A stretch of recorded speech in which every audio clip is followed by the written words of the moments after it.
Assalamualaikum warahmatullahi wabarakatuh. Aturan mitra, alhamdulillah tepang dangu deui sareng acara ngadongeng. Sakumaha biasa unggal saban wayah kieu mangbarna ngadongeng. Neraskeun hancagarapan nu katuna tina carios Rusia pelet maronge biasana bapaan merdeka permana.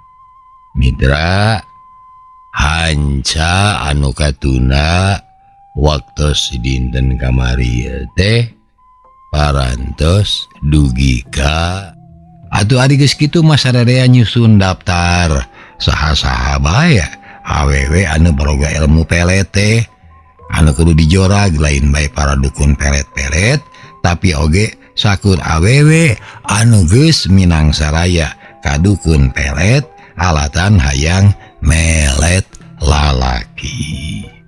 Tah upami telepat parantos dugi kadinya nya mitra.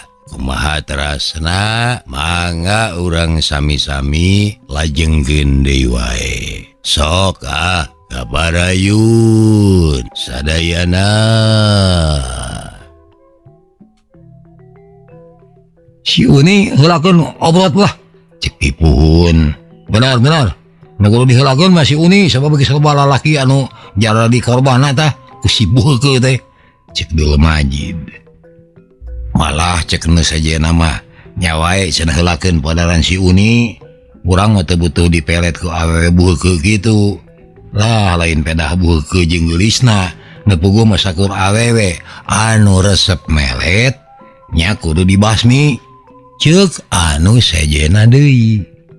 Aya deui anu boga pamanggih tapi cenah kudu taliti dina ngobrot utamana ka awewe geulis. Sabab cenah ieu teu saban anu geulis resep ngagunakeun pelet. Cekna sajena hayang ngilungan nasib awewe geulis.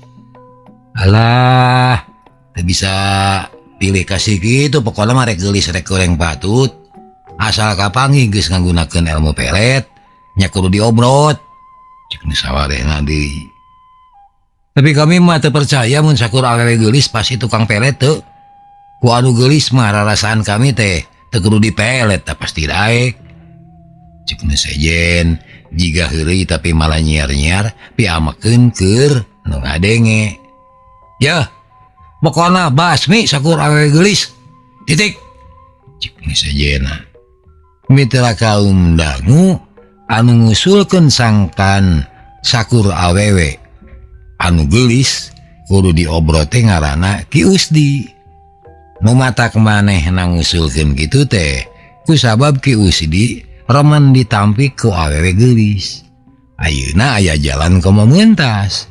Ki Usdi hayang males ka nyeri ka sakur awewe anu geulis anu geus nampik ka cintana. Malah cek hate Ki Usdi mending ngagedur amarahna ku aing teu beunang atuh ulah-ulah ka pemilik ku batur teu manding ini Humayua anu galulis teh kitu cek garentesna. Mitra kaum dangu sanger sarerea samiuk atuh poe eta rebun-rebun keneh bring sabubuhan lalaki ngalabring jeung alit-alitan sakur di jalan Pasampangan manggihan awewe geulis langsung dicuriga tukang pelet.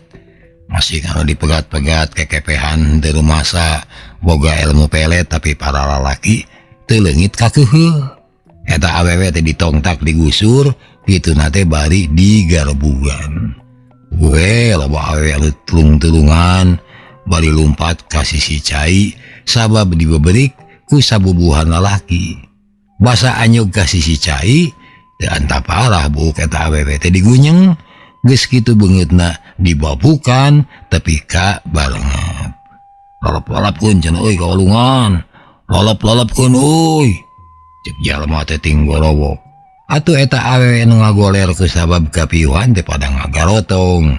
Geus kitu gujubar bae dibalangkeun ka balungan ngangkleung weh ka bawa cai. menang 4 poe noron mah sabubuhan lalaki teh gawena ngulayaban neangan awewe. Loba awewe anu memang kungsi nyieun pola-pola pelet, tapi oge henteu kurang anu teu boga dosa naon-naon. Ngan kabeh oge anu kaparago mah pada ngagusur bari terus dikaniaya taya ras-rasan. Ki Usdi anu kungsi dinyeri dumeh cinta na ditolak ge kacida ngamangpaatkeun eta lolomprang. Batur-batur neangan tukang pelet manehna neangan sakur awewe anu kungsi nampik pangasihna. Waktu geus jonghok teu tatapasini deui ngan jebrod-jebrod we ngababukan eta awewe anu jejeritan alatan soak jeung nyeri. Rengse eta bertek manehna ge neangan awewe sejena deui. Kasaku lalaki anu kumanehna diajakan langsung bae nyebutkeun yen eta teh awewe tukang pelet atawa anu sakurang-kurangna kungsi menang saraya ka tukang pelet. Mitra kaum dangu nurutkeun catatan sajarah tradisional anu kungsi kapanggih ku anu nyusun ieu carita dina taun harita nyaeta kira 10 tahun saenggeusna putri anu opatan tilem. Para awewe di Maronge diburu jeung dikaniaya ku para lalaki. Aya anu ukur tatu parna, tapi kalau lobaan mah tiwas pada nyiksa. Aya sabubuhan awewe anu dikumpulkeun di hiji lombang di sisi walungan Cilutung. Geus kitu eta sabubuhan awewe teh pada ngepuk tepikeun ka kabeh palastra. Layona dipalidkeun ka walungan sawareh deui mah aya anu di ruang di sisi walungan. Kipuhun jeung Dul Majid mah milu kana rombongan lalaki anu ngajorag ka imahna Nyi Uni.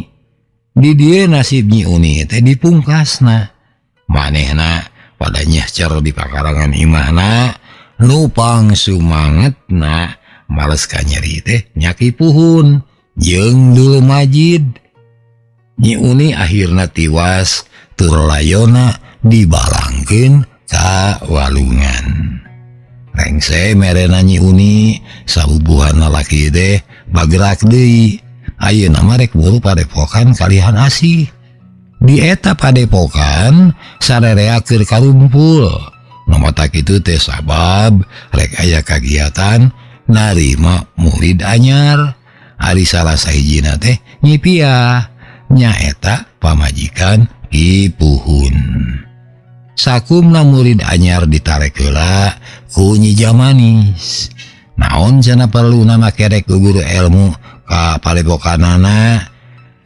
Kami mah hayang payu we ka lalaki sabab umur geus maju ka kolo tapi can aya nu noel-noel.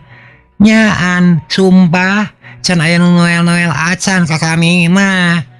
Cek awewe saurang rata-rata anu datang hayang nyupri ilmu teh hayang boga ilmu pangasihan.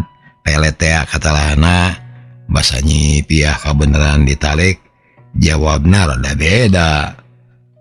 Kami mah hoyong caang pikir we, hoyong ulah babarian nyeri hate, hoyong ulah dibere ngewa ka batur, jeung hoyong kuat dina nyang hareupan cacoba hirup anu kumaha bae.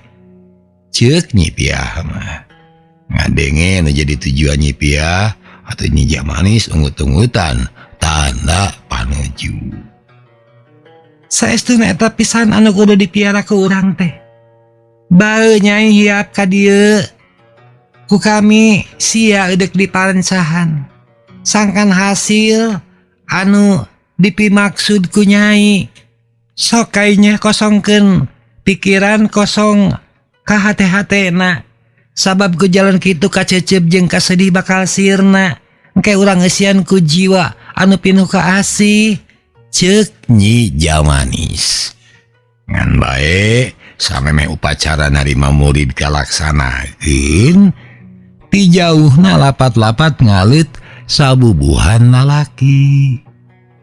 itu nanti barijeng nemongkeun beungeut anu sangar pikasieun.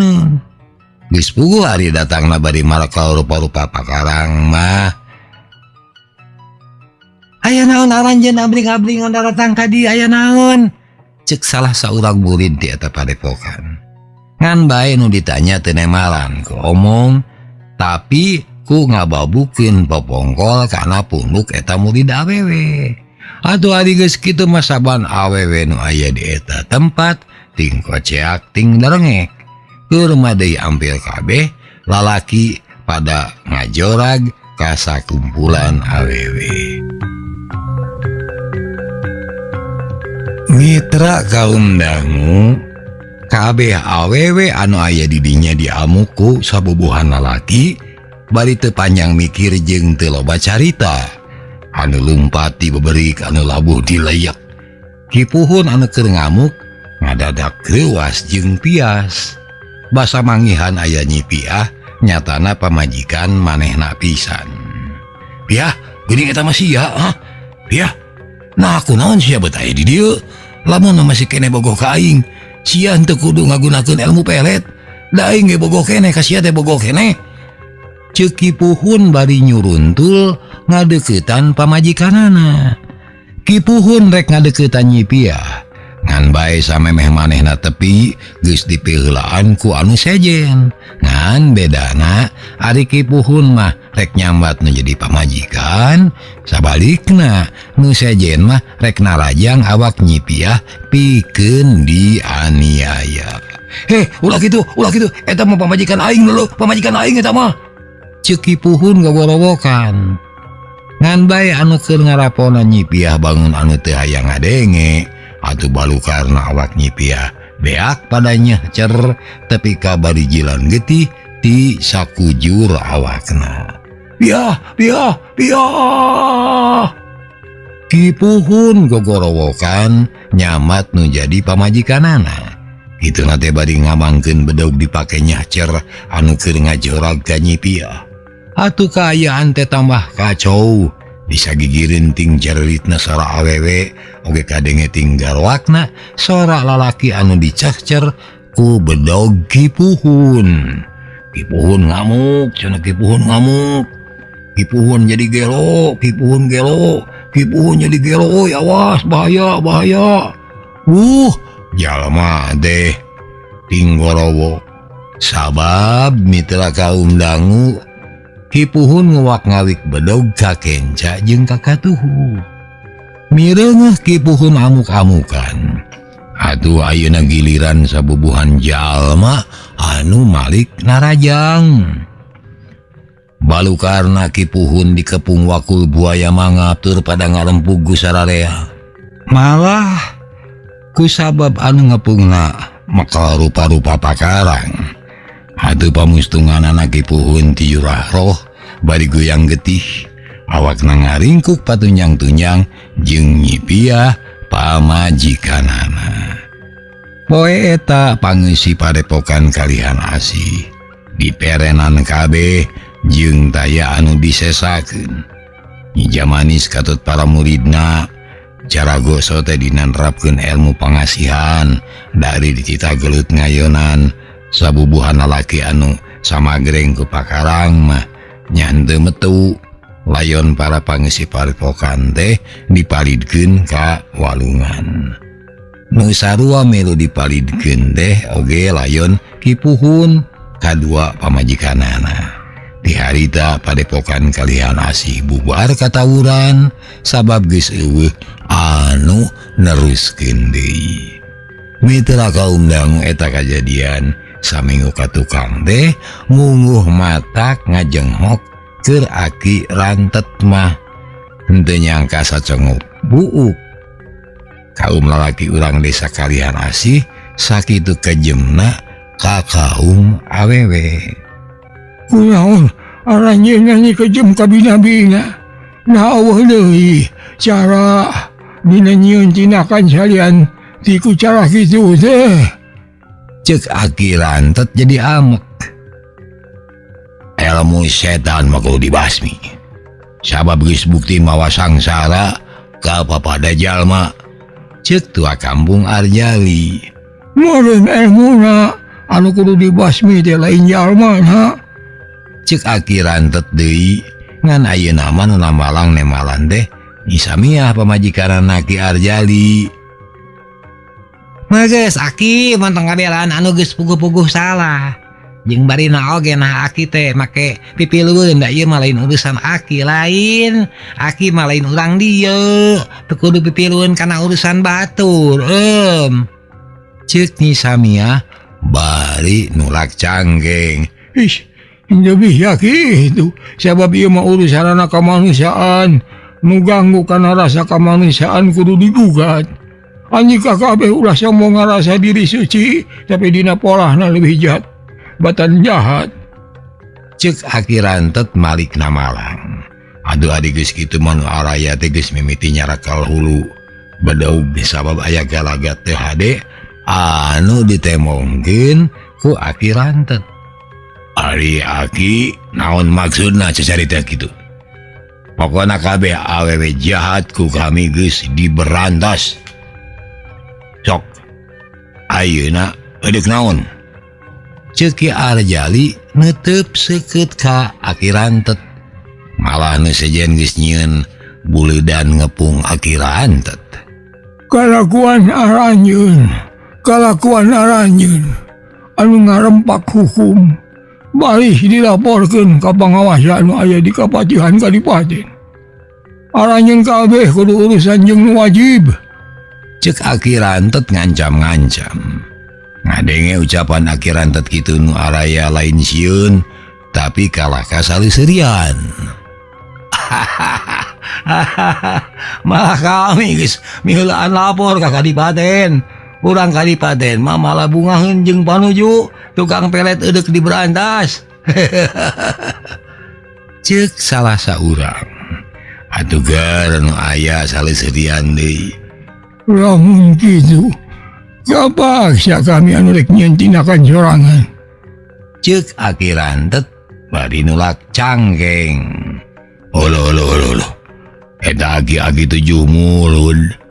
Jika anu geus bosen hirupnya Isanip sanghareupan tah mangkeluk peot eta kadinya.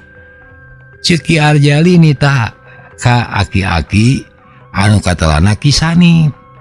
Anu dititah teh haget nyampeurkeun Aki rantet pikeun nangtang ijen. Mundur anjeun mah.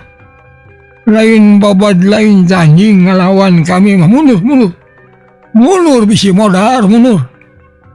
Ceuk Aki rantet ngusir-ngusir Ki Sanip bari teu hayang mireung. Jigana Ki Sanip asa diece. Buktina manehna gancang nyebrut nyuruntul ka hareup. Ngan bae bari anger teu hayang neuteup ka jalmana. Nyaho-nyaho awak Ki Sanip nyolontod ka hareup. Gebru namru irungna nyungsep kana taneuh. Mireungeuh kitu jalma nu tadi nitah Ki Sanip geus ngaliuk kana sejena. Sarkim, babuk tah aki teh euy. Ceuk Ki Arjali deui nitah lalaki sembada anu ngaran Ki Sarkim. Nu dititah gewat nyuruntul. Tapi ieu ge sarua ngajurah roh. Padahal ukur ditewel tak-takna. Nyaho yen Aki rantet lain jalma atah-atah. Aduh ngan bereyak bae anu ngepung teh narajang ka hareup. Aki rantet dihurup ku welas-welas jalma anu samagreng ku pakarang seukeut. Ngan bae tetela Aki rantet teh bener-bener jalma masagi. Da eta sakitu dikepung jeung dirempuk ku jalma welasan, tapi saeutik ge teu katemong kapeped. Midra, muni cambuh atuh nu garelu teh. Saurang-saurang jalma anu ngepung teh ting talamru. Aya anu dijejek iga burungna, aya anu dikepret puhu ceulina. Heutina welas-welas jalma teh nu nyesa teh kari tiluan. Kitu ge geus teu sanggup ngayonan. Yok, dua kampung giliran anjeun anu ngayonan ka ulah teh. Cita tadi anjeun mau ukur molohok ti daek jowol. Montong ukur hohoak ni teh anak buah. Malah kuduna mah pamimpin anu ti heula yang hareupan bahaya mah. Eta tandana gede tanggung jawab ka bawahan. Ima lain bawahan heula diasongkeun. Cek Aki Rantet. Sabab kita tadi Ki Arjali mah gawena ukur merek komano. Udah acerub langsung mante. Ngan bae ditangtang kitu Ki Arjali batan maju kalah ka jicir lumpat mitra. Lumpat nasa kalumpat lampet tepikeun kacul pamajikan. Tanggung jawabnya pisan. Ngaranna pamimpin tehnya. Hayangnya disebut pamimpin. Tanggung jawabnya sipil sia. Cek Aki Rantet beri nyeleketeuk seuri. Dulu. Sabot sia kabeh ting jarongkeng. Yang hareupan bahaya. Pamimpin sia mah jicir nyalametkeun awakna sorangan. Heran aing mah. Kumaha sia kabeh waktu milih pamimpin model kitunya. Cek Aki Rantet ngece ka anu masih keneh ting jarongkeng. Tapi adik geus seubuh ngece kitu mah ngan leos bae manehna ninggalkeun pakarangan. Aki Rantet ninggalkeun eta tempat. Malah jigana poe eta keneh oge manehna sejak ninggalkeun desa Kalihan Asih. Rek neruskeun ngumara nyao rek mulu ka mana deui. Malah cekeurna sadena ngarasa era ku gaib anu ngageugeuh di ieu tempat ye. Cek hatena inget ka gaibna Prabu Walang Sangsang oge ka gaibna Nyi Setayu. Matakala saera teh sabab waktu silih talek jeung maranehna boh Prabu Walang Sangsang boh Nyi Setayu kungsi nyebutkeun yen tanggung jawab dina hirup kiwari mah nya gumantung ka anu keur ngajamananana. Cek gaibna Nyi Setayu mah harita lamun aya kasalahan manusia dina zaman kiwari nya ulah minta tanggung jawab ka manusia zaman bihari. Lamun manusia bihari mah geus henteu ulah ilu kana zaman kiwari. Harita waktu nyarita ka Aki Rantet mitra kaum dangu ngarasa dosa teu bisa makieun tanggung jawab dina kahirupan anu keur di zamanan atuh Aki Rantet ngaja datang deui ka tempat mana harita ditepungan kepada gaib teh. Eta teh pasir leutik anu jemet ku kakayon jeung tutuwuhan baradag. Aki Rantet anyog deui kana batu anu saliwat jiga kursi gading gilang kancana teh. Ngan di dagoan salila-lila batu terobah jadi kursi. Pon kitu deui eueuh anu nyampeurkeun deui ka manehna. Kau rumah ya salah sabab teu daya teu upaya dina nyegah kajahatan hirup ya. Cek Aki Rantet lir cacarita sorangan. Malah ku sabab saenggeus di dagoan salila-lila ka eta tempat eueuh nu datang atuh akhirna Aki Rantet sejan ninggalkeun eta tempat. Akhirna Aki Rantet tulus ninggalkeun desa Kalihan Asih. Malah jigana manehna moal rek datang-datang deui ka eta desa. Sanajan kejadian-kejadian anu lumangsung di eta desa lain urusan manehna. Tapi Aki Rantet ngerasa yen salila jadi jalma nya kakara di eta tempat manehna teu sanggup nyegah kajahatan ti sasama manusia.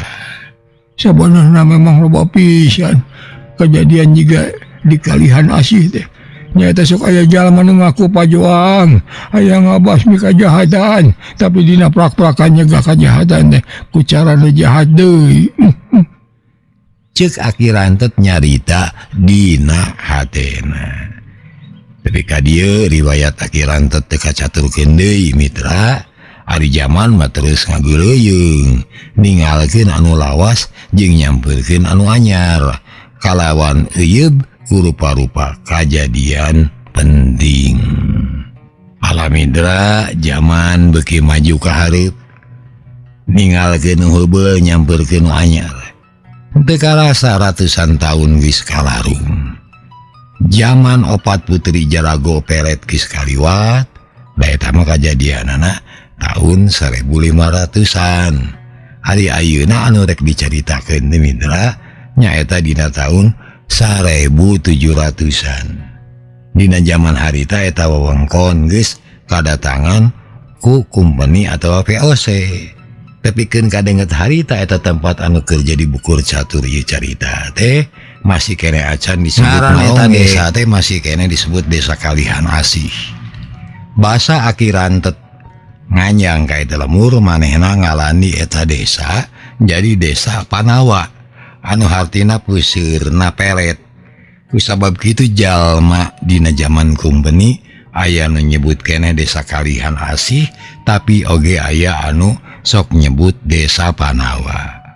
Kajadian Rajapati ka sabubuhan awewe anu dituding tukang pelet geus lila dipopohokeun. Malah mah sanajan baheula geus dibasmi tapi anu maresih baroga ilmu pelet tetep we aya ngan bae cicingna henteu nemrak tapi susulumputan. Kumaha euy, geus manggihan jago pelet anu wacis teh euy? Ceuk hiji lalaki. Kumisna nyiripi tipis halisna kana ngajepat sembada jeung katingalina magaga. Nika mah dari diuruskeun dengan melet bikang wae. Naweuh deui anu bisa dipigawe lian ti neangan awe. Ceuk baturna anu diajak cacarita jigana ieu lalaki teh umurna ge sababad. Rupaanana biasa-biasa bae teu gagah teu kaasep. Ngan anu jadi ciri khasna teh saban cacarita sok daria bae. Sabaroma kami teh geus giung mileung awewe teh euy. Nya geus biasa lah. Saban dinu denok kami molok. Saban dinu geulis kami ngambi. Ngan yaksi euy. Aya ku aneh. Salila ieu kami can bisa meruhkeun si Darmi. Anakna tua kampung teh.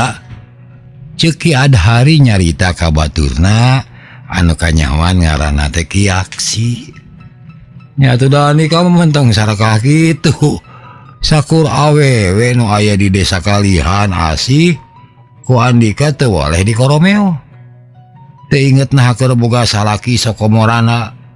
Ari si Darmi mah euy budak parawan jekekan karunya menteng teuing di Gunasika. Gitu pokna. Teu lain endek di Gunasika. Ku kami si Darmi teh endek dikawin. Moal adek di Pulat Pelet da. Nu ayeuna mah kami teh hayang dibibogoh bener-bener ku hiji awewe euy. Ceuk Ki Adhari nyaritana jadi daria.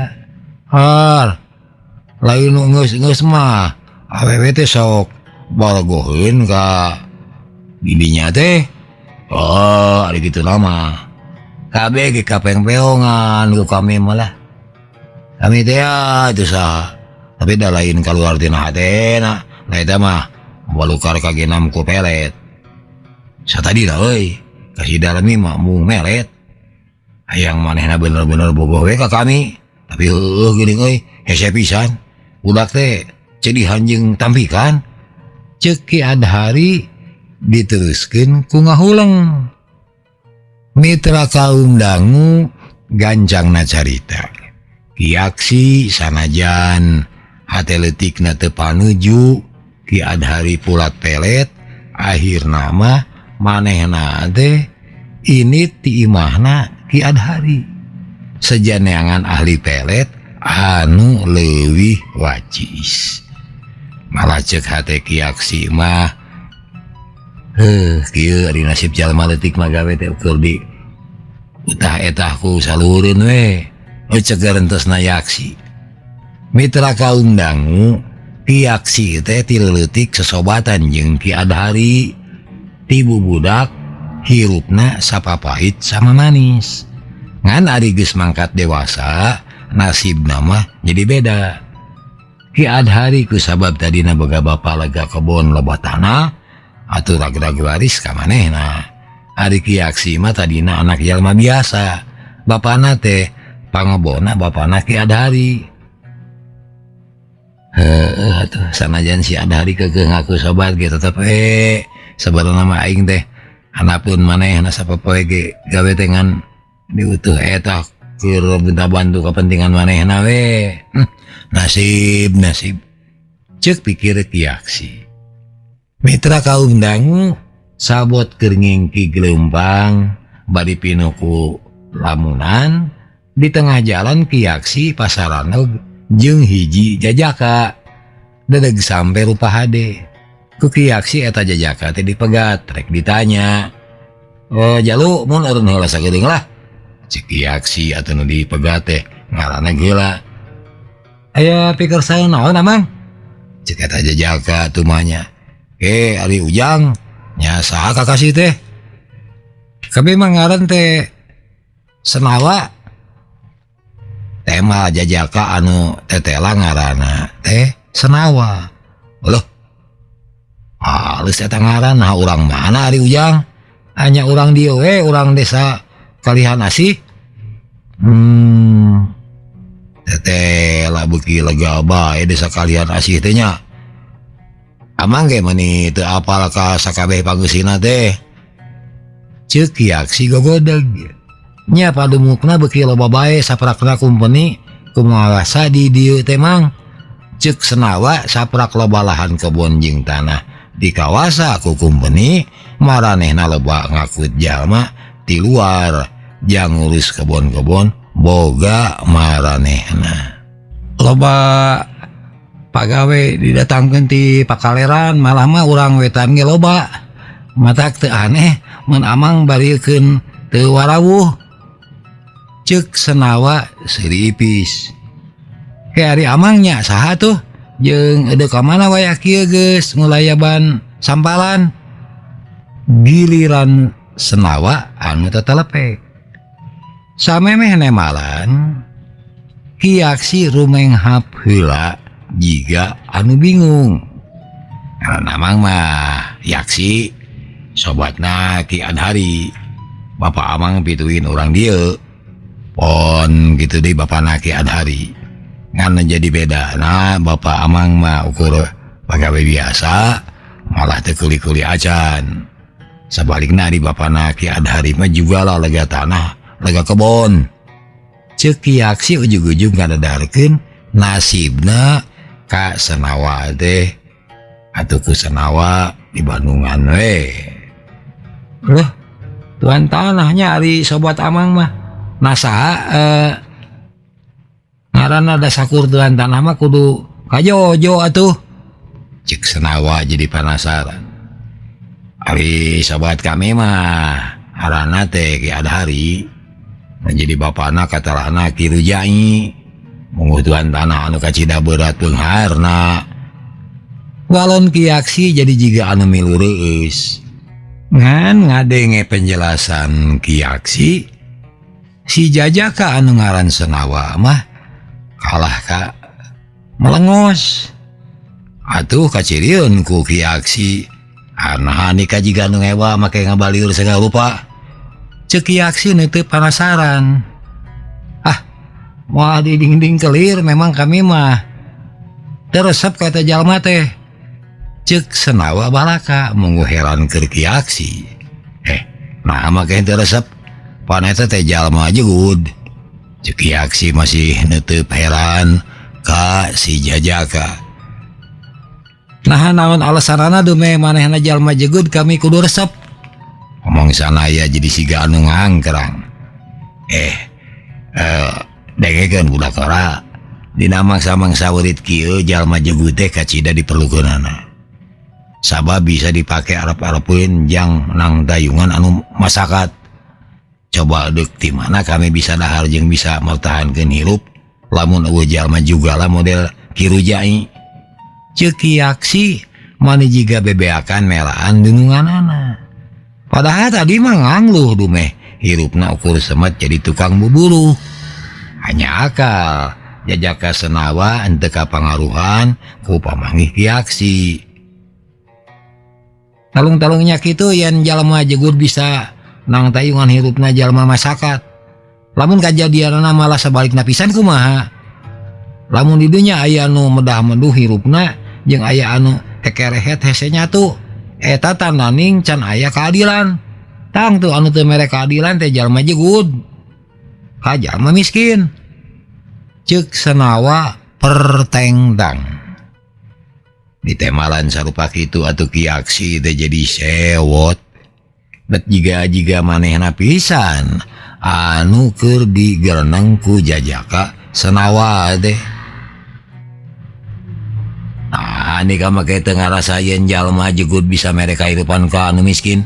Cing, hari bapak mana digaweana kana naon? Budak ngora. Bapak mah digawe jadi kuli kebon. Tuh kan, hari kebon bukan saha. Tang tuh bukan jalma jegut. Coba lamun eueun jegut. Bapak Andika cantang tuh boga pangupa jiwa.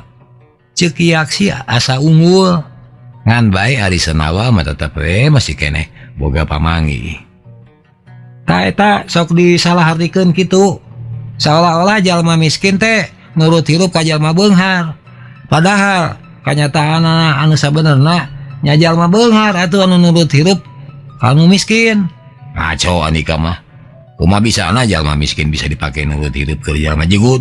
Moal mampu panjang urusanana. Pokoknya jalma beunghar teh keur nurut hirup ka anu miskin.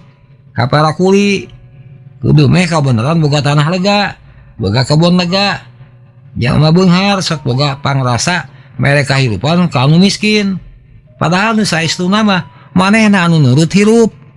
Sabab ya mun eueuh nu miskin, mun eueuh anu ngokolakeun tanah garapan ka asup kebon, jalma jegut bisa naon?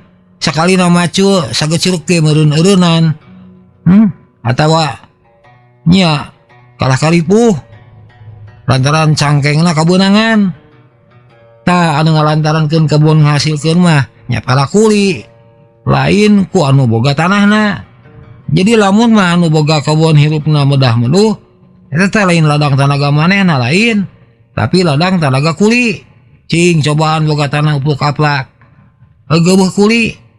Nah anu jegut edeuk bisa naon? Cingan omong Senawa panjang lebar. Ari geus ngadenge pamanggih kitu mah Ki Aksi teh teu lemek teu nyarek. Malah akhirna manehna ge jadi ulang-ulang mikiranan omongan Senawa bieu. Ya bisa jadi gitu, tapi da kenyataan anu namerak mah euy. Angger we hirupna jalma miskin teh aya dina dampa leungeun nu jegut. Contona kami ieu saenang-enang ukur jadi jalma nu hirupna tukang diutah eta. Ceuk Ki Aksi. Jajaka Senawa anu ngadenge ukur seuri keom. Ngan saterusna Senawa malikan deui pananyana. Mayarek perlu naon Senawa ya kitu lumpang gedig di tengah sampalan. Ari geus ditanya kitu mah ngandaradat bae Ki Aksi teh nerangkeun pamaksudanana, diterangkeun. Kami teh dititah dengan jago pelet, hayang anu leuwih wacis, leuwih jetu jeung leuwih toker, matan nu geus aya. Ceuk Ki Aksi. Ngadenge kitu Jajaka Senawa kerung halisna, nah edeuk meret naon? Ceuk Senawa jiga anu bodoh. Ari maneh bet bodoh teh kata toloyo. Nya tangtuna oge jang meret bikang, meret awewe deuleu. Ceuk Ki Aksi. Senawa mah angger kerung. Kitu nate bari nelek-nelek tangtungan Ki Aksi anu rada pedekrek penek. Jeung pupunakanana semu ngadungkuk jiga remen punggal panggul. Iskade ye lain jang kami tapi jang babaturan kami. Arana ge ada hari. Ceuk Ki Aksi da sieun si Jajaka salah sangka. Tapi Senawa teh anger we neuteub bari kerung. Sabenerna mah deui lain sobat. Tapi deukeut-deukeut kadunungan. Manehna teh anakna tuan tanah Jai. Saumur jeung kami ngan pangabeuki ka awewe ngerehkeun batur. Rampus mun doma mah. Teu kaopna leujukut ngempol hejo. tuh boleh hayang agares cek yaksi